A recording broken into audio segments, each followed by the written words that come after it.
اهدنا الصراط المستقيم. Alhamdulillahirabbil alamin.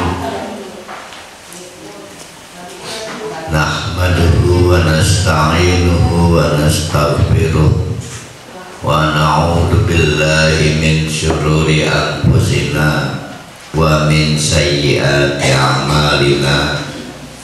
May yahdihillahu fala mudhillalah wa may yudlilhu fala hadiyalah. Asyhadu an la ilaha illallah wa asyhadu anna Muhammadan abduhu wa rasuluh la nabiyya ba'da. Kita akan meneruskan insyaallah surah Hud, masih kisah-kisah ya. Ini kisah kelima kalau tidak salah. Kisah kelima, kisah yang dialami oleh kaumnya Nabi Lut. Sebelumnya ada kisah kelompok orang yang keras kepala karena merasa secara fisik prima, besar, tinggi, tapi hancur juga oleh Allah. Pernah juga setelah itu sekelompok orang yang keras kepala karena menganggap punya banyak kemampuan berpikir, melahirkan banyak inovasi sehingga memiliki kemampuan membangun rumah, gedung di tempat-tempat yang sulit, tapi akhirnya dihancurkan juga oleh Allah.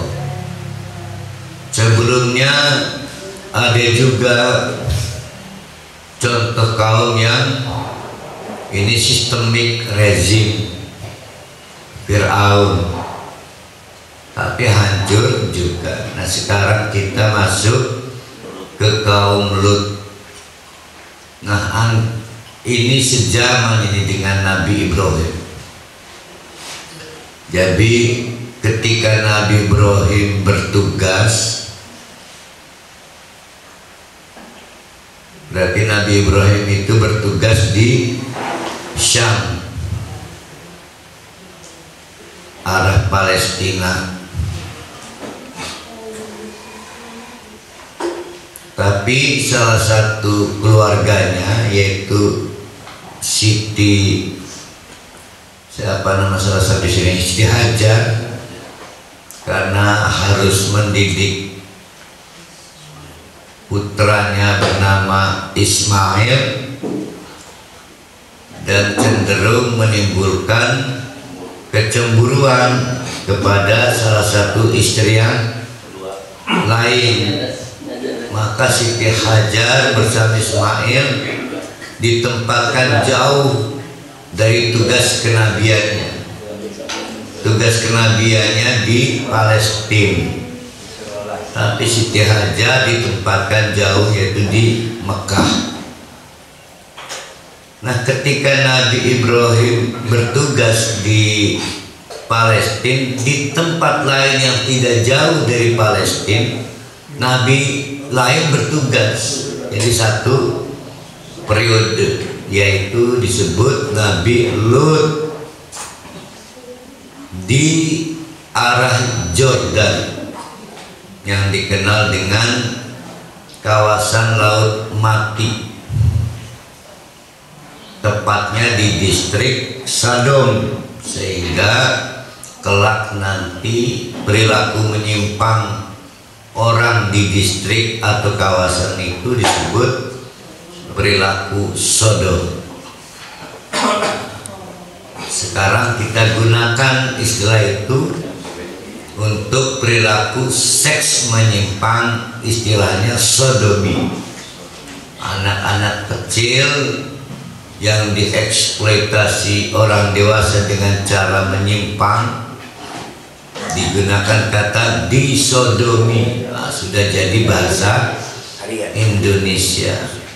Padahal Sodom adalah nama distrik di Jordan dekat Laut Mati.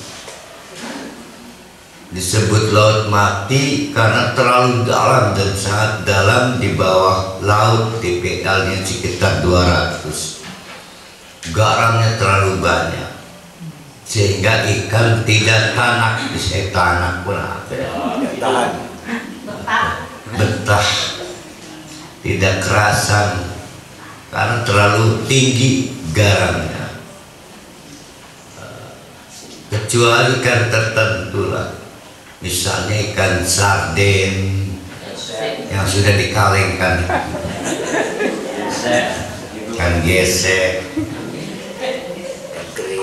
Tapi uniknya daerah ini dianugerahi Allah kemakmuran, makmur, melimpah ruah, sehingga membuat orang tidak menganggap ada yang salah. Karena orang selalu kalau merasa makmur, apa sih yang keliru? Nggak ada. Walaupun tidak sholat, makmur, merasa nggak keliru. Kaya tapi kumpul kebo, merasa tidak salah. Apalagi temannya banyak, apalagi mayoritas begitu. Nah, kaumnya Nabi Lut dalam situasi seperti itu, mereka menganggap apa yang salah sih? Indikator keberhasilan semua ada.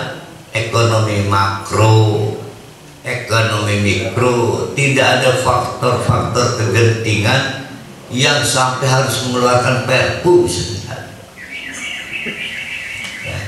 Nah, Nabi Lut bicara lain, yaitu bicara soal perilaku menyimpang, yaitu yang kita sebut dengan LGBT itu. Perilaku menyimpang karena memang menjungkir balikan logika.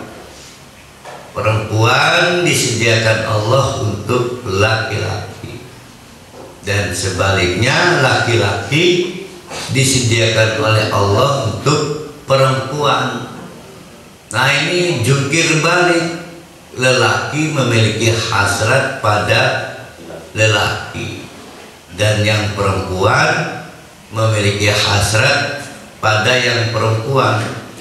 Sehingga dalam tragedi yang dilukiskan dalam Al-Quran, puncak tragedinya itu ketika seorang istri itu perempuan apa laki-laki itu?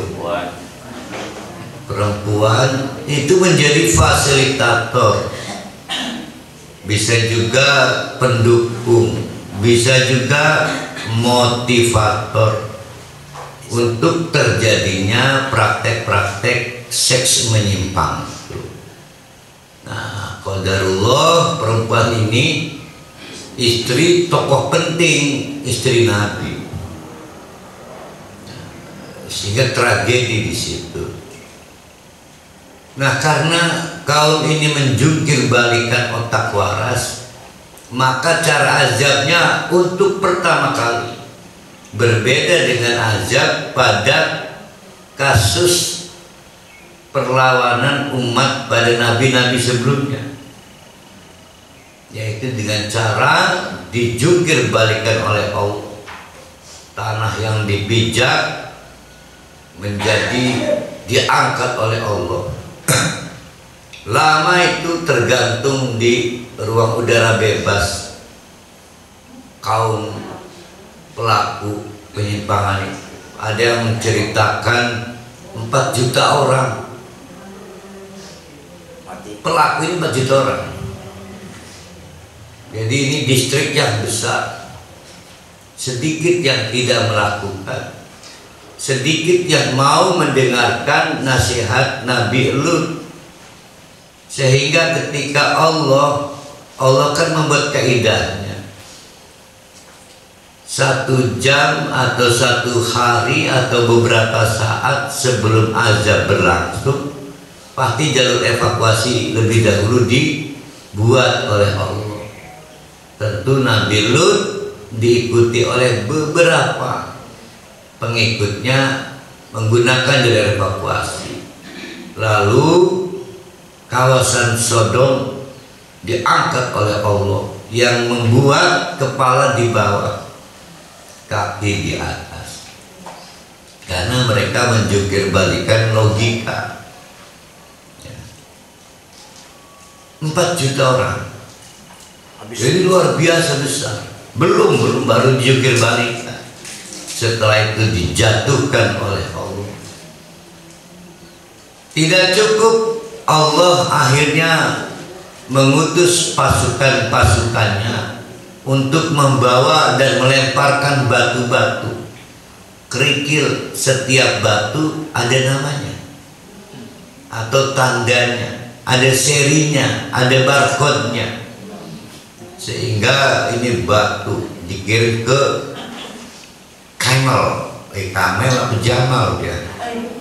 Maka nggak mungkin nyampe ke Rohayah, nggak mungkin, apalagi Royati.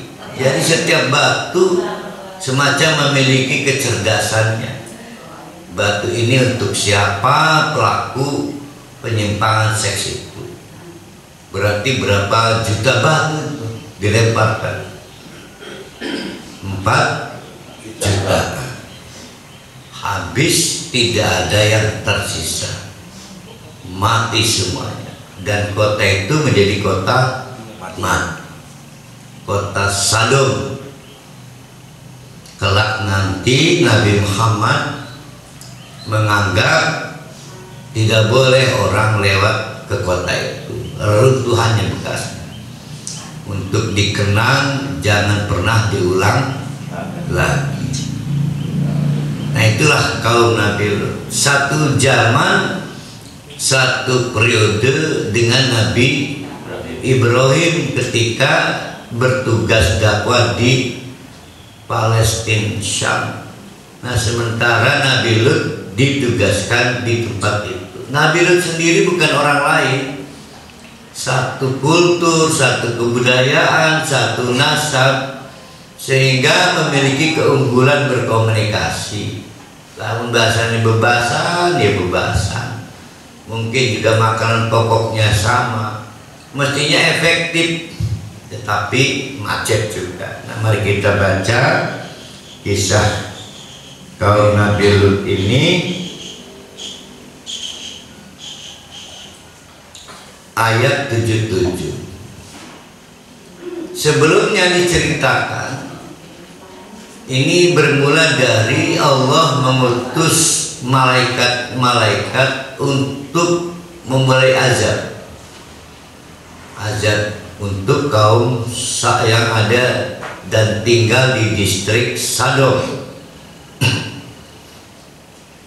Dalam perjalanan, petugas-petugas Allah ini mampir di kediaman Nabi Ibrahim. Maka di situ dibocorkan rencana itu. Nah, Nabi Ibrahim berusaha merayu karena merasa saling bertetangga distrik, kenal krunya sih. Krunya tinggallah krunya, nggak main-main yang menangisi Nabi, dan Nabi besar, Nabi Ibrahim. Kata malaikat, Allah yang tahu yang terbaik. Di situ kita dapat kaidah, kalau Allah sudah menetapkan azab, maka tidak ada subjek agen yang bisa menghentikan. Maka nabi-nabi ditugaskan bukan untuk membatalkan azab, tapi untuk mencegah, preventif perbuatan-perbuatan yang memicu azab. Seolah malaikat ini berkata kepada Nabi Ibrahim, terlambat ya. Oh, saya sudah dapat seprindik untuk azab kok dihentikan. Kalau mau bimbing didik ulama untuk melakukan menghentikan perbuatan yang dapat memicu azab, hentikan kemaksiatan, riba. Nah, nanti setelah ini ada lagi kasus pemicu azab, yaitu kaum Nabi Syuaib. Ya, ini kan pelaku-pelaku kejahatan ekonomi kaum Syuaib. Ya. Nah, akhirnya usaha Nabi Ibrahim sia-sia, merayu tidak membuat para malaikat yang bertugas untuk menyelenggarakan azab di Sodom berhenti. Maka malaikat ini meneruskan perjalanan. Maka dikatakan oleh Allah, walamma ja'at rusuluna Luton, dan setelah dari Nabi Ibrahim berangkat, walamma dan manakala ja'at rusuluna petugas-petugas kami ini sampai Luton, ke kediaman Nabi Lut. Rupanya malaikat ini memakai kostum para pria, karena malaikat kan nggak bisa dilihat. Rupanya dengan izin Allah memakai kostum pria-pria muda yang ganteng. Udah bisa ketebak ini, pasti memancing hasrat seks menyimpang dari masyarakat yang tinggal di distrik ini. Segera kedatangan beberapa pemuda ganteng yang tidak lain malaikat ke rumah Nabi Lut ini, tersebar luas. Apalagi dipicu oleh istrinya. Istrinya ini rupanya broadcast lewat jaringan WA, jaringan IG. Cowok-cowok, di rumah gue ada ini, ada jeruk, ada terong. Oh, rame. Dan itu dilukiskan di dalam Al-Quran. Kedatangan pemuda-pemuda tidak lain malaikat itu bihim, hanya bikin riweuh. Apa ya? Serba susah, gaya kewak baik ya. Sia itu riweuh. Kayak ada tamu bupati, durung siap-siap gawe gerung serta, atau calon mantu keluarganya datang ngelamar, durung siap-siap, durung dada, atur riwu. Sudah rupa-rupa di otak Nabi Lut mandek kaya diserbu main. Orang pengen memenangkan piala bergilir, lelaki-lelaki ganteng. Tapi apa daya, kata Nabi Lut, saya nggak punya setepak. Ya, rumahnya tidak dibekali dengan ring 1, ring 2, ring 3, rentan diterobos, dan itu membuat Sia menjadi riweuh bihim oleh sebab mereka, bisa babian, oleh sebab kedatangan pemuda-pemuda ganteng yang sebetulnya para malaikat itu. Wadoko bihim darhan, detik demi detik berlalu, sudah mulai terdengar gawat ini. Wadoko, dan menyempitlah darhan, dadanya siapa itu? Nabi Nuh, bihim oleh sebab Nabi Lut, oleh sebab bihim kedatangan para pemuda ke malaikat itu. Maka berujarlah Nabi Ibrahim. Nabi Lut itu Nabi Ibrahim aja ya.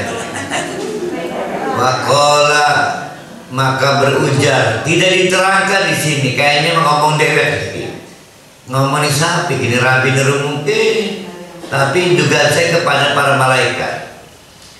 Waqala hadza yaumun asib, dinegati asib itu sulit. Hadza yaumun, ini adalah hari asib yang sulit. Ya, walaupun pintu digrendel jebol. Terus gimana? Wajahu qaumuhu, yang ditakutkan terjadi, yang dikhawatirkan tidak bisa ditolak.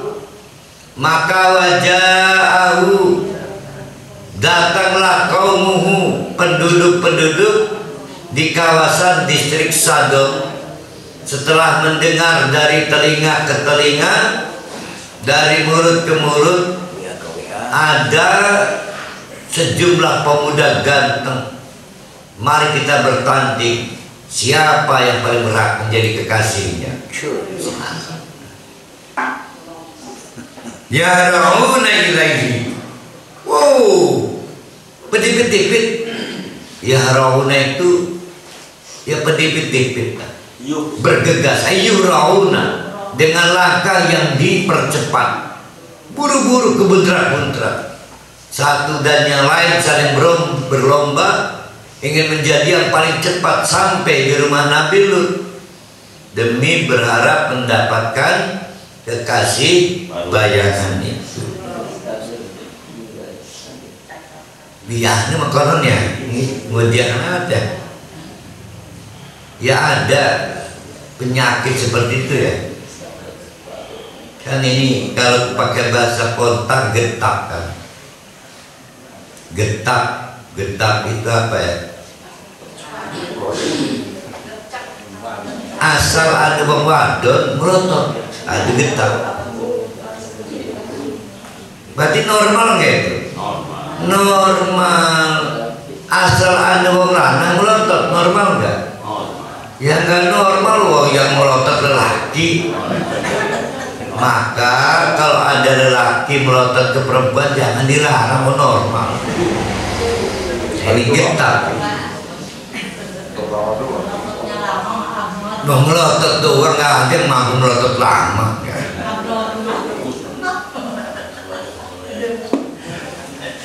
Wa min qablu, sedangkan sebelumnya. Wa min qablu, sedangkan sebelumnya.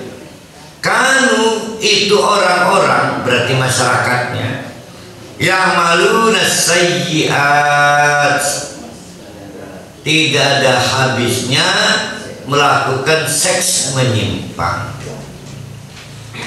Artinya sudah dapat diukur, nafsu hasratnya tidak dapat dibendung, karena mereka ini tidak ada habis-habisnya mengubah hawa nafsu. Maka akhirnya datang, semua sudah di teras rumah Nabi Lut. Lut, keluarkan pemuda yang kamu sembunyikan. Enak aja dinikmati sendiri. Kami tahu di situ ada 7 pemuda-pemuda. Qala, maka Nabi Lut akhirnya harus keluar rumah dan pidato. Ya qaumi, dulur-dulur, haula'i banati, tolong jangan memaksa, itu tamu saya. Kita harus menjadi orang terhormat.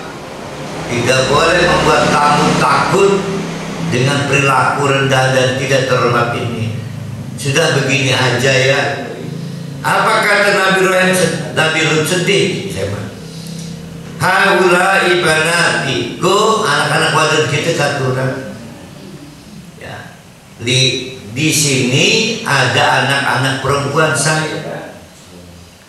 Hunna atahalu lakum, itu yang lebih suci kalau kamu mau menjadi suaminya. Bayangkan sampai anak perempuannya ditawarkan.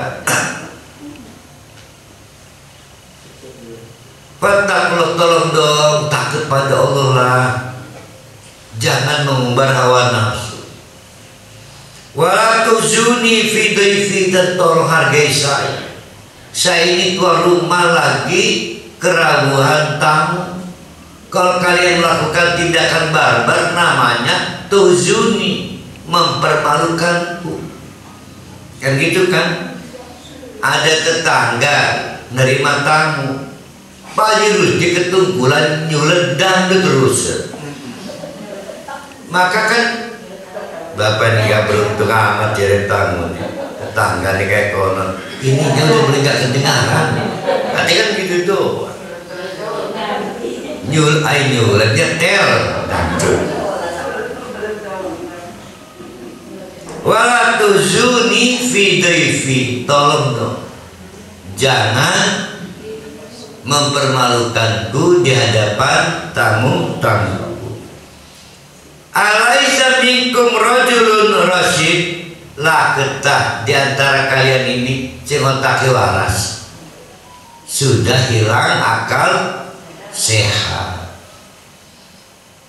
Berarti mana yang lebih berbahaya sehingga akal sehat berhenti?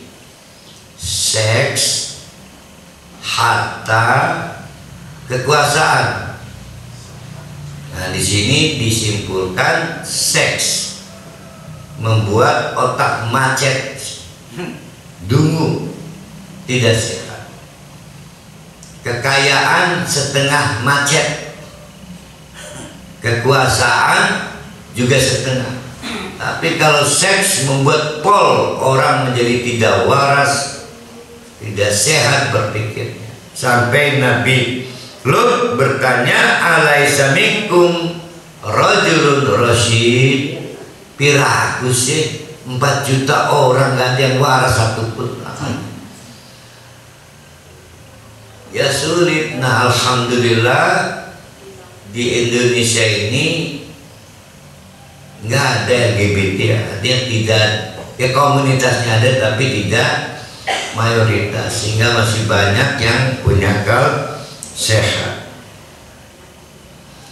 Kalau enteng saja tangisan rintihan Nabi Lut itu dijawab oleh orang-orang yang mengepung rumah Nabi Lut dengan syahwat yang tinggi, berlomba ingin menjadi pemenang demi mendapatkan satu bagian dari pemuda-pemuda yang menjadi tamu Nabi Lut. Maka mereka menjawab, laqad alimta ma lana fi banatika min haq, kaya uru bae Lut, kita murminat yang wadon pun.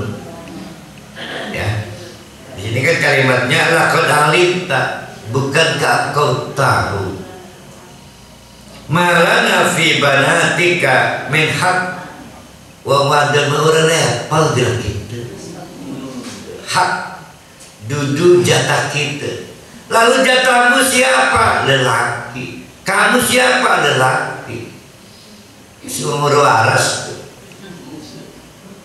Tapi saya aneh juga ya, ada seorang suami punya istri, tapi juga punya pacar lelaki, punya anak dari istrinya, dan alhamdulillah anaknya dokter.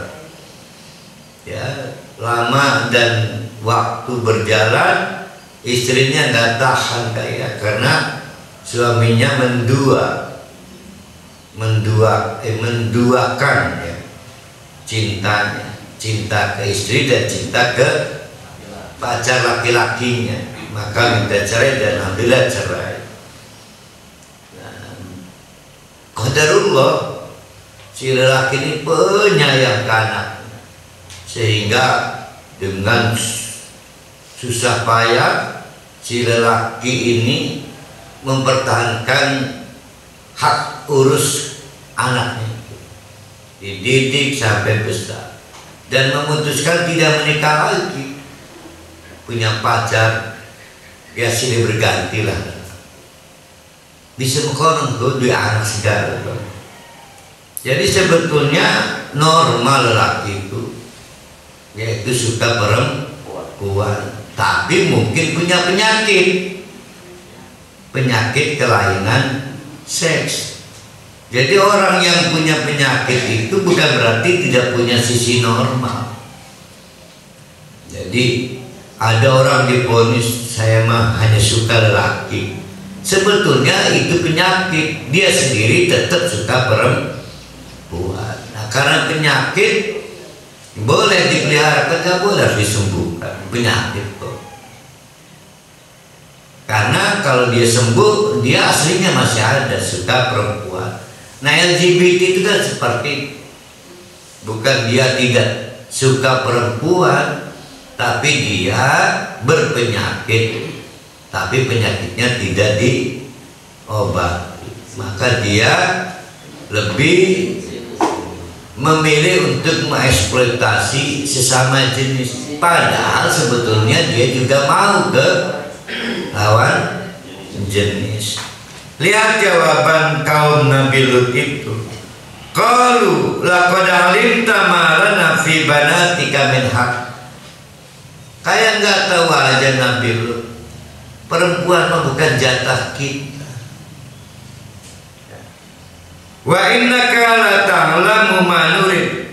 Kamu juga tahu kok. Jangan pura-pura nggak tahu yang kami inginkan. Biar dikit-dikit. Jangan pura-pura tidak tahu apa yang kami inginkan. Yang kami inginkan bukan perempuan, tapi laki-laki.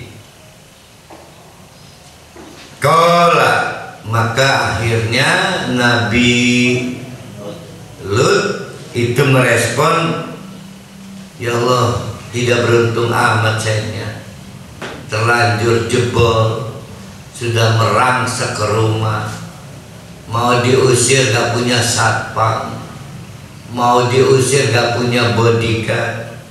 Maka Nabi Lut cuma bisa mengeluh. Qala, Nabi Lut berujar, lau anna li bikum quwwah, lamun tah saya punya kemampuan mengusir kalian, mungkin satpam, mungkin backup pasukan. Karena sejumlah nasihat pidato udah direspon, orang-orang ini otaknya udah gak waras, gak bisa dinasihati. Paham gak ini? Menghadapi orang yang sudah mati akal pikirannya, dungu, itu gak bisa dengan dialog, harus dengan tindakan keras, dibuat lumpuh dulu, maka pelan-pelan dinasihati, kalau perlu bengket tangan dan kakinya. Tapi Nabi Lut ini bukan presiden, apalagi punya pasukan tentara ke polisi, bukan. Jadi kata Nabi Lut, lau anna li bikum quwwah, mestinya untuk menghadapi kalian yang bejat-bejat saya punya kekuatan. Itu mestinya. Sayang, saya mendapatkan ujian dari Allah seperti ini, tidak punya kekuatan, tidak punya polisi, tidak punya tentara, tapi harus menghadapi orang yang sudah gak punya akal sehat. Artinya secara normal, kalau kita pengen memberesi orang yang tidak sehat, rebut kekuasaan itu. Dengan kekuasaan itu kita bisa penjara kali itu orang yang gak sehat. Nanti kita nasihati, baru Ustaz laku, kiai laku. Lah Ustaz ngomong nih wong sing ora sehat tau laku kemacet petakan. Rupanya Ustaz, istilah-istilah kalau sehat yang dilontarkan Rocky Gerung itu udah muncul dulu Ustaz ya. Oh, terlambat Rocky Gerung mah. Dia menyolong dari sini. Awi ila ruknin syadid, atau andai kata saja kalau sistem dia nggak punya, kata Nabi Lut, awi saya bisa minta backup perlindungan ila ruknin, pada salah satu kelompok nasab syadid yang kuat. Artinya pakai kekuatan informal. Kalau sekarang mah jawara lah, mungkin LSM lah. Nggak punya Nabi Lut ini. Hai Nabi Muhammad, ada Nabi yang lebih lemah lagi dari kamu, namanya Nabi Lut. Ini kan mensugesti dakwah Nabi Muhammad, karena Nabi Muhammad ini di drive nggak boleh kalah. Jadi kalau Nabi Muhammad nggak merasa saya nggak beruntung menghadapi Abu Jahal, menghadapi Abu Lahab, pindah ke Madinah, Nabi Muhammad lebih istimewa, dibekali komunitas yang kuat. Nabi Lut punya istri satu, membelot lah. Sistem kepolisian dia nggak punya, sistem informal LSM nggak punya, kejawaraan. Sedangkan yang dihadapi adalah penyakit yang diderita oleh masyarakat mayoritas, yang menurut Nabi Lut mestinya ditangkap itu, di penjara. Itu ada lagunya itu Burohaya, di penjara itu. Iya. Tiara. Waduh. Coba sedikit Ustaz. Coba lakukan sedikit Ustaz. Di penjara. Waduh.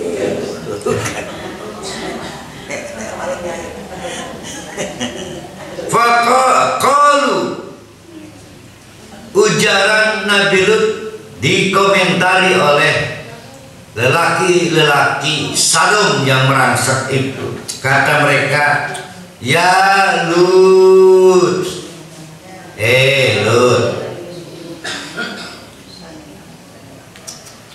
bukan geng, ini mah para malaikat. Salah satu. Qalu, maka kerisauan Nabi Lut direspon oleh para malaikat yang memakai custom, para pemuda ganteng, ingin mencoba menenangkan perasaan Nabi Lut. Maka kata mereka, ya Lut, hai Lut, don't worry, tenang, walaupun engkau tidak punya backup kepolisian, tentara, kekuatan informal, TTKDH, Bandrong, Macan Guling, Tapak Suci, Pagar Nusa, Merpati Putih, apalagi itu. Sini kalau rendah peparah, Kerak, Terumbu, HS, Haji Salam yang dari Madiun itu namanya. Madiun kok. Diskuan bela. Tapi saya jamin, kami jamin, inna rusulu rabbika layyasilu ilaika. Inna rusulu rabbika. Lihat, please, lihat. Kami bukan orang sembarangan. Kami ini para malaikat. Rupanya Nabi Lut belum nyadari tamu yang berkastem fisik para pemuda ganteng, mungkin bagi wilayah yang disebut berondong, itu belum disadari bahwa itu malaikat. Coba kalau dari awal itu Nabi Lut tahu ini malaikat, pasti dadanya tidak menyempit, tidak mengatakan hada yaumun asib, ini hari yang bikin ribut doang. Siapapun Nabi tahu malaikat itu siapa. Lah menagi ke malaikat dijamin beres ya berusaha. Tapi kan belum tahu, baru lahirnya. Tenang lo, tenang lo. Kami ini bukan tamu biasa. Inna rusulu rabbika, kami ini para malaikat diutus khusus untuk membackup kamu. Caranya apa? Bawa polisi, bawa tentara, bawa LSM, bawa ini para pendekar. Enggak, tugasnya mengazab kaum. Maka kata para malaikat, la yasilu ilai, tidak akan ada yang bisa merugikan kamu. Enggak ada.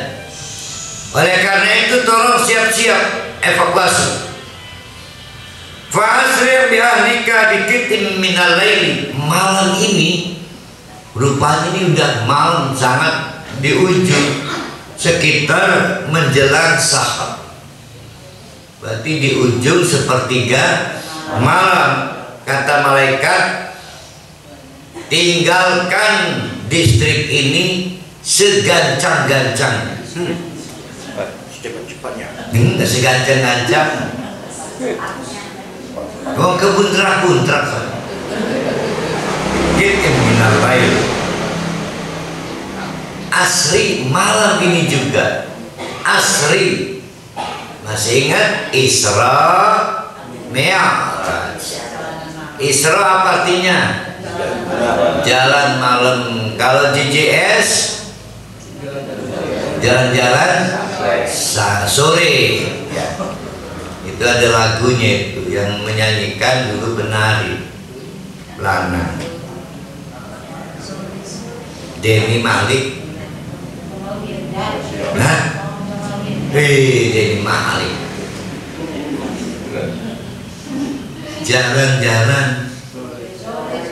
Jalan-jalan sore-sore, itu Denny Malik.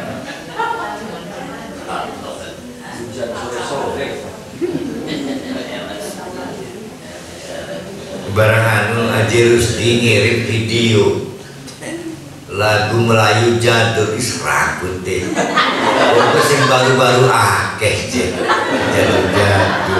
Kalau saya Ustaz yang hafal lagu Fatwa Pujangga Ustaz. Iya. Yang pertama gimana bahasanya? Lah ku terima surat munaladu. Lah ku terima.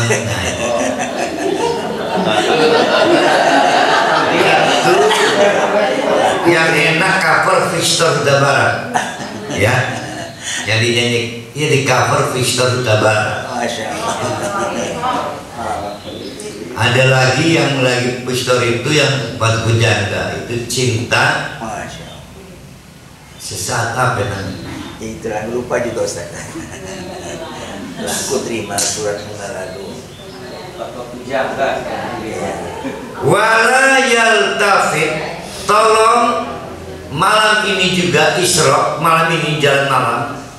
Tapi tolong wala yaltafit minkum ahadun, jangan ada yang nyelecek, tertinggal. Pastikan yang bersyahadat menjadi pengikutmu terbawa semua illam ro'ataka. Aduh sedih ya. Khusus istrimu tinggalkan, karena sudah masuk daftar penerima azab. Seremnya Ustaz. PJ. Serem. Gimana itu perasaan Nabi Lut itu? Gimana? Apa Nabi Lut nggak tahu sebelumnya Ustaz? Ya udah tahu, tapi kan waktunya habis. Maka kata Allah, hai Nabi Muhammad, jangan baper. Nabi Lut ngalamin. Ini kan ceritanya ke Nabi Muhammad menasihati. Iya. Makanya jangan baper, kita ini siapa, belum seberapa. Nabi Lut disuruh evakuasi, mobilisasi dengan waktu yang singkat di suatu malam. Tapi tolong istrimu terlanjur masuk daftar penerima azab, tinggalkan. Kalau saya jadi Nabi Lut, mendingan kita sekalian orang berangkat. Buat apa saya berangkat tapi saya nggak saya bawa, kan gitu kan? Jadi tidak ada gunanya mengeluh sebagai mubalik. Ada Nabi Lut ngalah. kuncinya di sini. Ya Allah ya Nabi Lut ya. Itu istrinya nggak pengen ikut, Ustaz. Enggak, memang nggak boleh dibawa. Ya nggak pengen ikut istrinya. Ya kalau nggak pengen ikut maka Nabi Lut. Kata Ustaz, Lut ikut gue. Oh drama kelihatan. Kelihatan ini. Oh kan masih rahasia kasar azab ini. Kan belum ada yang tahu. Jadi istrinya belum tahu kalau ini, dan ini kan Isra, jalan malam-malam, berarti kayak kita lelaki malam-malam raya operasi senyap. Innahu musibuha ma asabahu, karena Iya. istrimu masuk daftar penerima azab. Ini maksudnya innahu musibuha, karena sesungguhnya apa yang azab yang diterimakan kepada kaummu juga menjadi jatah istrimu.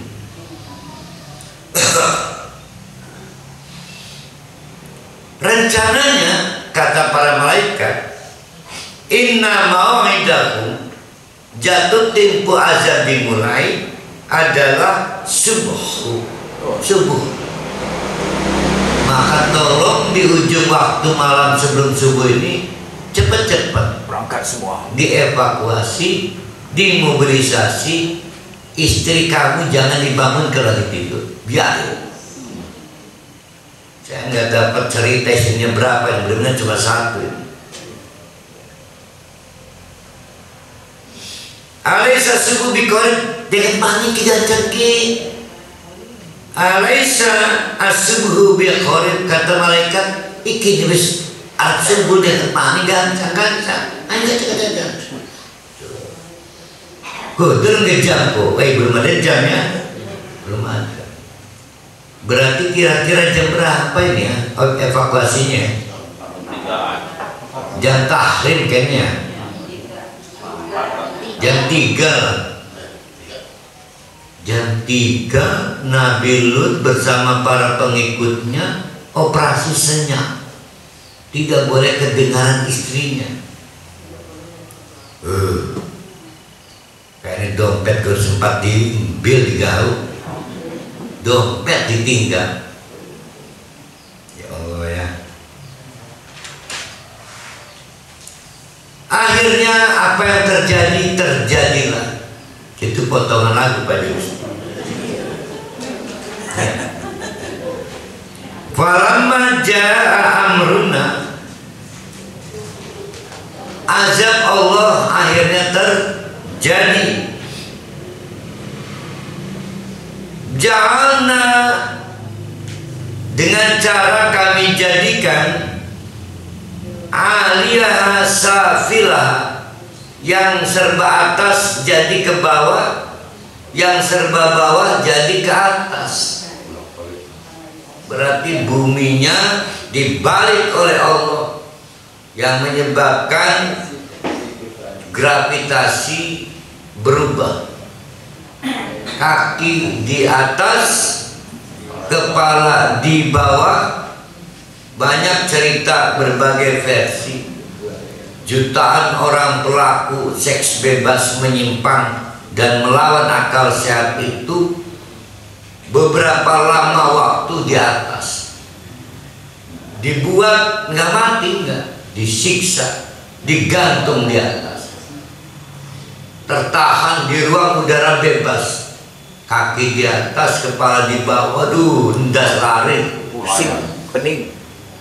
Pernah Pak Yusri? Nah, besar tuh yang ke-1 gak pernah sih. Push up, ibu, kenapa? Pokoknya kaki di atas, kepala di bawah. Aduh, ya Allah. Ada yang bilang 4 hari, ada yang bilang 3 hari. Lawan mati, orang mati ya.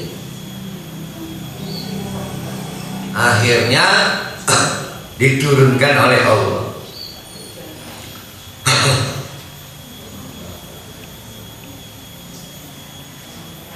Wa amtorna, orang-orang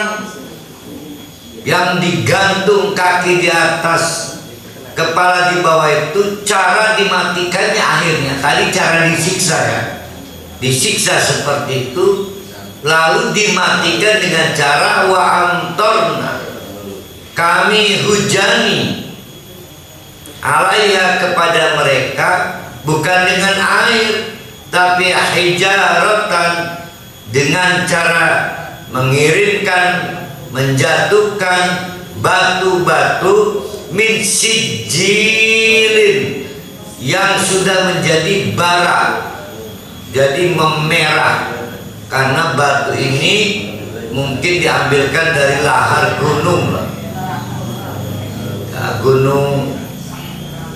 gunung mana kayak Pinang. Gunung Pinang mati ya, Gunung Krakatau, sehingga orang yang kena batu ini terbakar. Tapi mandudin, banyak bertubi-tubi mandudin. Nah, kata mandud ini yang memicu perkiraan ini bukan 100 orang, bukan 200, bukan 1 juta, tapi 4 juta orang. Mandudin, bertubi-tubi. Uniknya lagi, setiap batu itu musawwamatin, ada tetengernya, ada barcode-nya. Ditulis di situ 01834251 Jamal. Berarti batu itu pasti akan mengenai orang bernama Jamal. Musawwamatan inda rabbika, sudah dikasih terdengar oleh Allah. Wa ma hiya minadh-dhalimina biba'id. Maka apa yang harus ditimpakan kepada pelaku kedoliman itu tidak jauh ya, artinya pasti terjadi. Ya Allah, itu kaum Nabi Lut.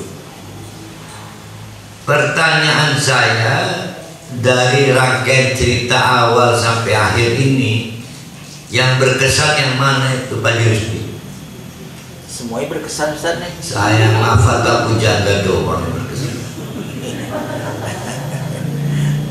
Yang berkesan itu adalah beratnya Nabi Lut. Dia bisa selamat di injury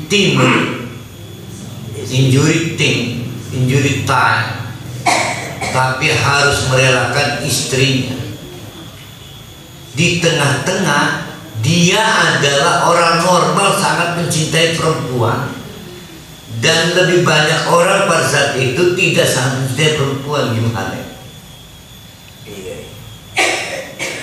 Jadi merasa istimewa enggak kita?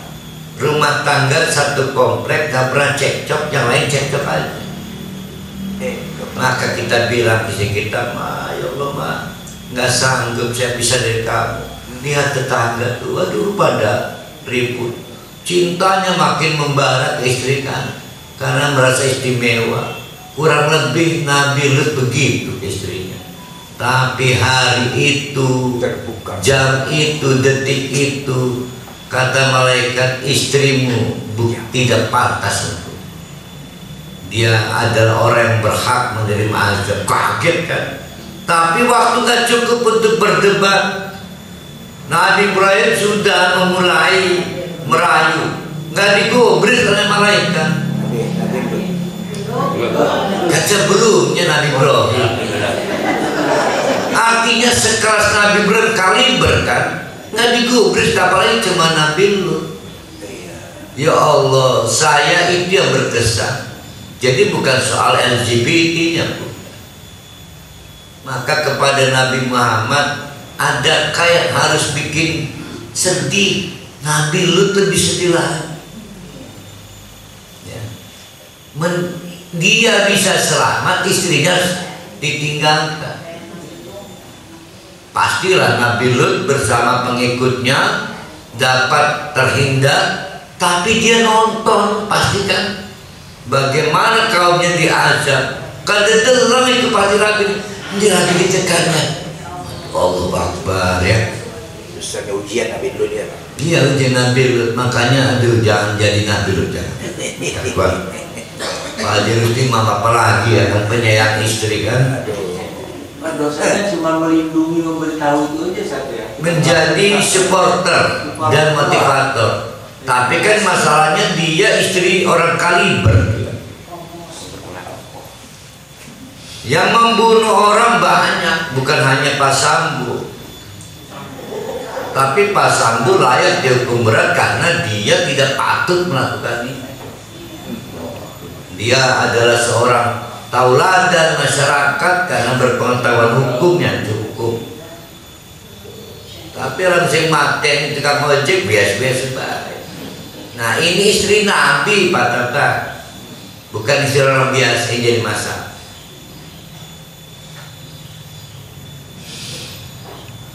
Nah, Sodom yang menjadi latar belakang kisah LGBT ini itu masih di kawasan kalau Tatar ya, Tatar Sunda misalnya. Tatar Sunda itu mana aja itu? Cirebonan, terus Kuningan, Kerawang, sampai Pandeglang, Serang, Tatar Sunda. Ada blok Cianjur, ada blok Cirebon. Nah Tatar Madian itu ada Syam, ada Syam siapa? Nabi Ibrahim. Ada Sodom, Nabi Lut. Ada Madian, tapi satu Tatar. Semuanya disebut Madian. Nama besarnya Tatar Madian. Madian sendiri bukan masyarakat, bukan nama desa, kecamatan, kabupaten, provinsi, tapi nama rumpun masyarakat. Masyarakat Madian. Ada yang tinggal di Sodom, ada yang tinggal di Jordan, ada yang tinggal di Palestina. Nah rumpun masyarakatnya disebut Madian. Nah Madian ini anehnya tidak jauh tinggalnya dari Sodom. Cerita Sodom ini jadi legend. Rival kemana? Rival apa? Viral kemana-mana. Waktu berlalu, puluhan tahun berlalu, masih jadi cerita. Masih jadi cerita. Karena dekatnya tempat, pertalian keluarga dan kebudayaan, sehingga cerita saudara-saudara tuanya dulu yang diazab Allah, disiksa, dibunuh dengan dikirim batu, itu nggak hilang, tetap jadi cerita. Kira-kira kalau kita ngomong ke anak, hati-hati, hati-hati, takut kayak si maling kunda. Betul. Sehingga secara adat orang hati-hati, anak perempuan tidak boleh duduk di pintu, ya macam-macam dipegang kan, mestinya kan, tapi tidak dengan kaum Madian. Yang lalu biarlah berlalu. Padahal mah pelajarannya pasti, kalau melawan Allah pasti diazab.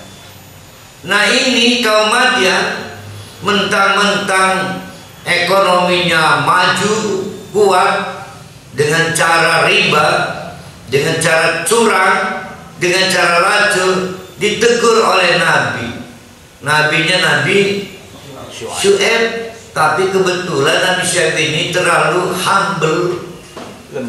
Bukan lemah, humble. Humble itu apa ya? Halus, tenang, ya kayak Pak Haji Rusdi kenen lah, santai. Pak Haji Rusdi ini profilnya kayak Nabi Syuaib gitu. Ada. Jadi kalau kemarin orang juga nyaris tidak terdengar. Iya. Nah, itu yang nyaris tidak terdengar apa? Panther. Ingat ke iklan Panther? Suaranya nyaris tidak terdengar. Sehingga tidak digubris oleh kaum, tidak digubris oleh kaum. Kuat keyakinan kaumnya bahwa mereka bisa kaya raya begini itu dengan cara yang mereka lakukan sekarang. Sementara Nabi Syuaib mengajarkan sholat dan meminta praktek-praktek ekonomi curang dihentikan, maka kata kaumnya, laju subi kapan orang makanya. Tapi Nabi Syuaib terus menerus menegur, memberi nasihat, sampai akhirnya dikomentari, kamu itu mikir urus, kayak kenal adat wong kene, gara-gara sholat. Itu ceritanya. Kamu itu jadi berbeda dengan kami ya. Nggak ada orang sini kayak kamu. Semenjak kamu sholat tuh kamu jadi kayak wong edan ya, wong edan.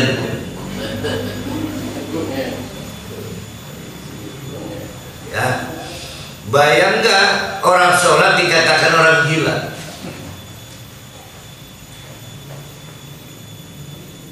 Nah itu kaum Madian. Nah, kita baca sebentar. Wa ila Madian akhahum Syuaiban 11-12 yang dialami kaum Sodom, diberi kasih sayang oleh Allah, dikirim Nabi, maka kaum Madian juga dikirim Nabi. Sama seperti Sodom, Nabi Lut itu bukan orang lain, maka kaum Madian juga nabinya bukan orang lain. Bertali temali keluarga, saling mengenal kultur, kebudayaan, mestinya satu sama lain saling tahu, saling mengerti. Temanya klasik, kata Nabi Syuaib, qala, pidato Nabi Syuaibnya, isi dakwah, konten dakwahnya dua. Satu, ubudullah ma lakum min ilahin ghairuh. Hanya satu Tuhan yang layak jadi majikan dan kita mau diperbudak, yaitu Allah, tidak ada yang lain. Jangan mau diperbudak batu-batu patung itu. Kalau kamu mau diperbudak, ya diperbudak Allah. Kok patung kok dibiarkan memperbudak kamu? Pada saat itu, ya karena lawannya adalah patung, berhala. Berarti ini pelajaran tentang apa nih? Tahu? Dakwah kedua, masalah muamalah. Kata Nabi Syuaib, wala tangkusul mikyala. Kalau lagi memeter untuk komoditas produk, memeter, mengukur panjang, pendek, lebar, luas, itu jangan dikurangi. Begitu juga wal mizana, pada waktu menimbang, jangan merusak alat ukur, jangan merusak alat timbang.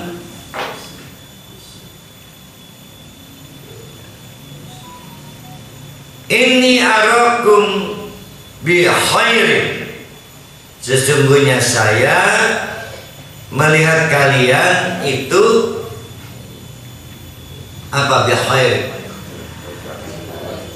lebih baik kalau dua hal itu dilaksanakan. Satu, menghentikan praktek tauhid menyimpang. Dua, menghentikan praktek ekonomi curang. Wa inni akhafu alaikum, sebaliknya, kalau kamu tidak menghentikan dua penyimpangan itu, inni akhafu, Saya takut. Kalau ada ala itu artinya menimpa. Alaikum, menimpa kepada kalian azab yaumin muhib, azab di suatu hari yang menyakitkan. Wa ya qaumi, hei dulur-dulur semua. Kalau tadi yang dirusak, yang tidak boleh dirusak apanya? Alat ukurnya, timbangannya. alat timbangannya. Berarti meteran dengan timbangannya nggak boleh dirusak. Tapi kata Nabi Syuaib, ya qaumi, wahai kaumku, plus tolong perhatikan. Oh plus, please, tolong perhatikan. Auful mikyala. Tadi teranya, tera, tadi itu tera. Tera itu alat ukurnya. Sekarang pada saat ngukurnya, teranya udah bagus, ngukurnya nggak bagus, ya sama aja curang. Maka kata Nabi Syuaib, aufu, penuhi. Kalau seliter ya seliter, kalau semeter ya semeter. Jangan sampai timbangannya udah bagus, meterannya udah bagus, cara kamu menggunakan timbangan, cara kamu menggunakan meteran nggak bagus. Aufu, penuhi, bikin pas, bikin jangkep, itu aufu. Bil kisti, supaya senang sama senang. Pernah kita bahas ini Pak Jir. Ada adlun, ada qistun. Keadilan yang tidak menyenangkan itu maka disebut adlun. Nanti senangnya di akhirat, sekarang enggak menyenangkan. Tapi kalau keadilan sama menyenangkan disebut qistun. Ya. Mustahil di dunia ini keadilan sejati terpenuhi. Maka kendati pun tidak menyenangkan, wajib ditegakkan. Namanya adil. Contoh, memvonis penjahat dalam pengadilan. Bisa nggak senang sama senang? Nggak bisa. Penuntut senang, yang divonis tetap nggak senang. Maka disebut adlun. Ain dan la, adil udah itu, walaupun tidak saling menyenangkan. Ditanya hakim, gimana, apakah kamu sudah dapat menerima vonis ini? Kalau nggak sanggup diberi kesempatan untuk banding. Wios hakim sambil cemberut itu, tidak senang. Tapi kalau kita bertindak sebagai hakim perdagangan, kita punya produk, kita yang ngukur, kita yang nimbang. Kata Allah, aufu bil qisti, kamu nggak boleh rugi karena menguntungkan dia. Kamu harus untung, dia untung. Itu namanya qistun, sama-sama senang. Qistun. Jadi qistun itu adil sama senang. Tugas orang dagang apa? Cari untung. Tugas orang beli tidak dirugikan. Cari murah. Enggak, makanya aufu. Aufu itu tidak dirugikan. Nah, yang dagang tidak boleh rugi atau untung sendiri, yang beli tidak boleh untung atau rugi sendiri, sama. Nah, keduanya disebut qistun. Ustaz, Nun. saya Pak, di pengalaman saya pribadi nih, dengan orang Serang ini, ya. Bontak kali. Saya sering beli ikan teri ke pasar Laung tuh. Di Rawu ya. Iya. Dilebihi oleh dia timbangan tuh. Lalu saya bilang dengan Dek, nanti kamu rugi. Ya rugi di dunia Pak, asal untung di akhirat. Wah, terdiam saya Pak, nggak bisa ngomong saya lagi. Jadi nyogok akhirat pakai teri. Nggak tahu lah kita kan. Biar Ya bagus tuh.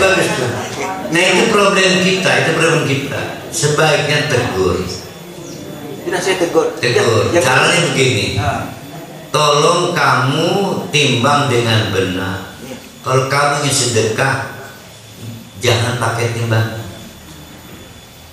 Jadi jangan pakai kelebihan. Bingung di situ tuh sedekah atau nimbang. Nggak tahu loh Ustaz, saya Kita GR. nggak bisa ngomong saya Ustaz. Maka istri saya ngomong, Bapak, Loman kamu ada masalah itu. Nggak boleh merugikan. Maksudnya baik dia cari untung akhirat. Iya. Tapi dengan cara merusak timbangan, nggak boleh.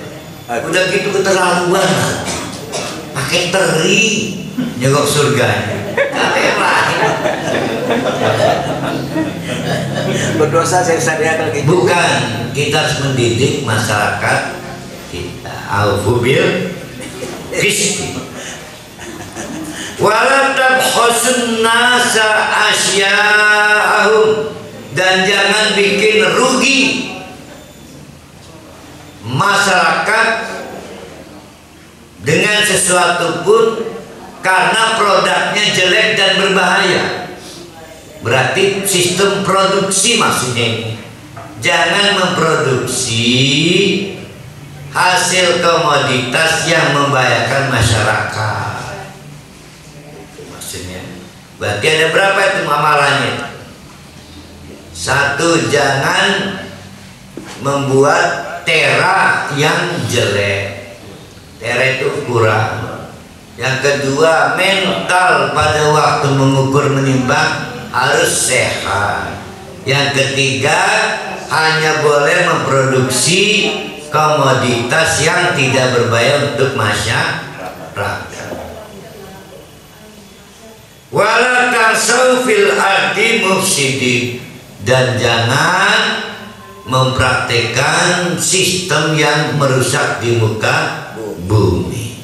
Apa aja, misal tahu ya, antara penjual dengan pembeli bersepakat untuk melanggar. Ternyata produknya narkoba, ternyata produknya ternyata jual beli anak kecil di bawah umur, ternyata jual beli perempuan sama tak.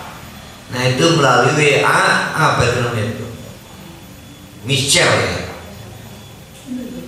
ya artinya bukan WA, aplikasi Michel. Kita bisa pesan perempuan di situ. Bukan buat mijet, motong kuku segala. Gini, nah udah beda-beda. Ini kok.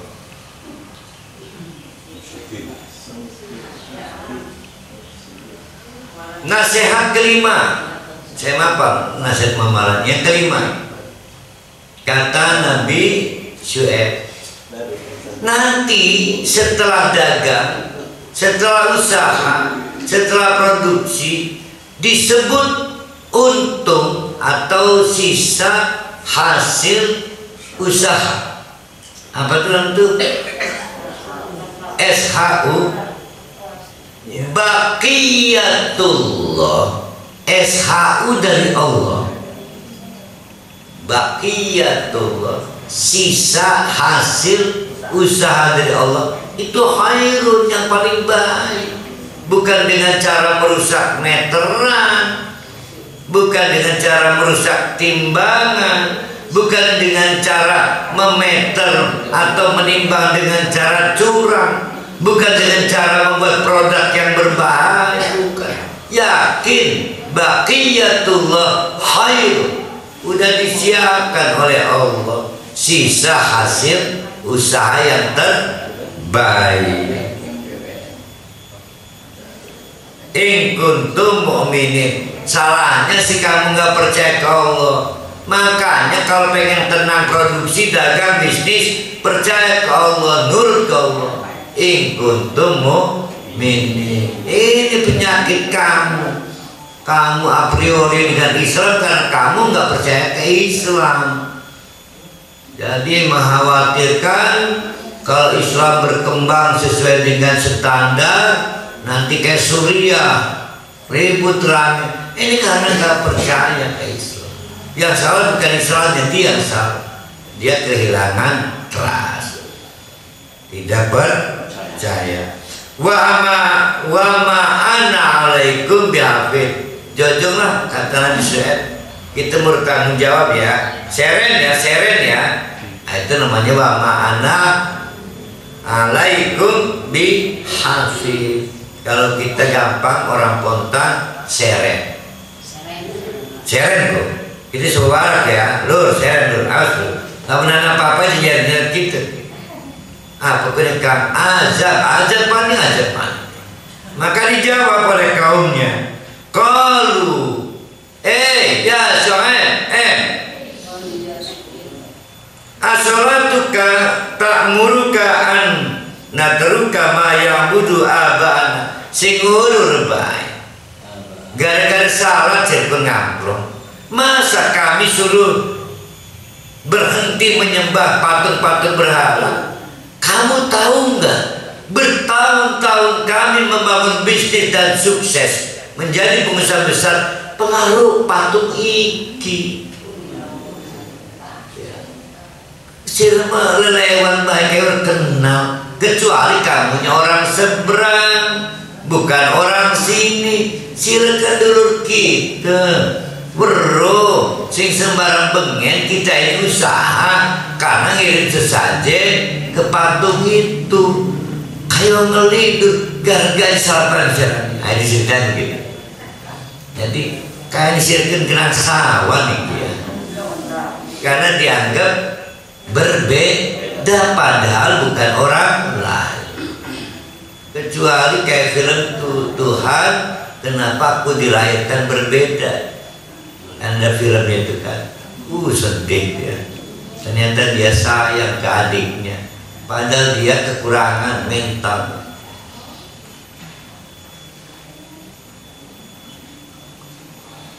Berarti dia tidak mau meninggalkan agama yang basisnya adat istiadat. Sampai sekarang ada yang berani meninggalkan malam akbai kan, acaranya yang lepot kupas segala ya kunut segala urwani sebab bengen panen kian caranya ngedol lemah sukses mungkin caranya. Jadi sebetulnya mereka sandarannya bukan dalil, tapi merasa ini yang pernah membuat mereka bisa sukses dagang, ngawinkan anak, punya anak, nyekolahkan anak. Nggak jauh dari situ, nggak bicara akhirat mereka.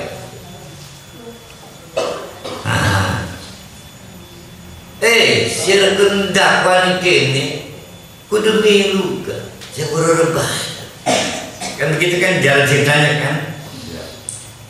Awan naf'ala fi amwalina ma nasya. Terus kamu bicara bisnis, uang kami, harta kami, aset kami, apa peduli kamu sih? Ngelunjak. Innaka la antal halim ar-rasyid. Nah, ujungnya nyelekit. Innaka, ini nyelekit ini. Kalau saya mau udah nggak petak, gua aduk ini. Ini aka, kalau saya terjemahkan mudah ya, uduta.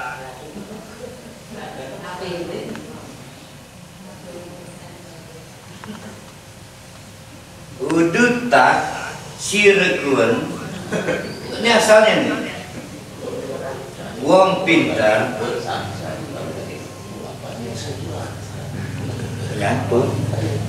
Jadi kata kaumnya, udah cari orang pinter, berarti kaya wong bodoh. Galita kaya wong bodoh. Halim, lancir wong alus. Tapi kayak rapok sih menang ngurusi pakaian kita. Ini lekit benar. Jadi kalau kita, Pak Haji Rustima ya, ini halus. Padahal saya mau maksud saya nggak mau kasar maksud. Halusnya. Aduh, udah nggak ada sopan-sopannya. Atau kita buat rumah kalimatnya, hei Syuaib, kamu nggak pantas nyandang sebagai orang pintar. Kamu nggak pantas nyandang sebagai al-halim, halus, karena di otak kamu punya modus. Sebetulnya kamu ingin mengarahkan bisnis kamu. Kurang lebih. Jadi menyindir apa tuh menghina maksudnya? Menghina.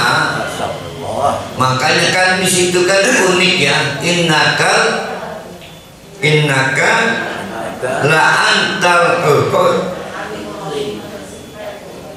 kok ada alim saya? Rashid. Ada Rusdi ya. Ya kurang lebih sama lah kayak gitu maksudnya. Rashid itu Rusdi.